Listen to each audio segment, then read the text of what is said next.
Cette opération, elle est d'abord portée par EDF qui a mis à disposition cette nacelle. La région Bretagne a participé en accompagnant le transport de cette nacelle et en accompagnant le lycée dans le développement de son BTS pour former les jeunes hommes et femmes qui participeront à l'accompagnement des énergies renouvelables dans nos territoires demain.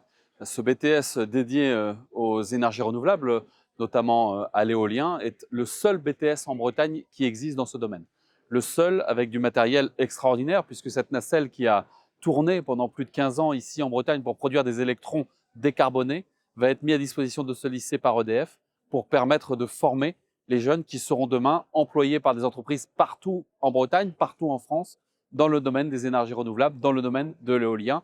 Et c'est indispensable que de former des jeunes, car nous le savons, les énergies renouvelables, ça se développe, c'est de l'économie locale, ce sont des électrons locaux et on en a vraiment besoin pour décarboner notre économie.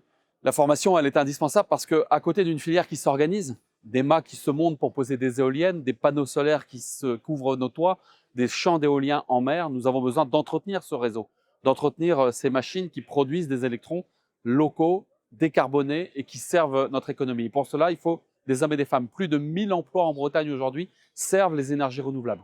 1000 emplois, autant que ce soit de jeunes Bretons qui, ici, trouvent des emplois près de chez eux.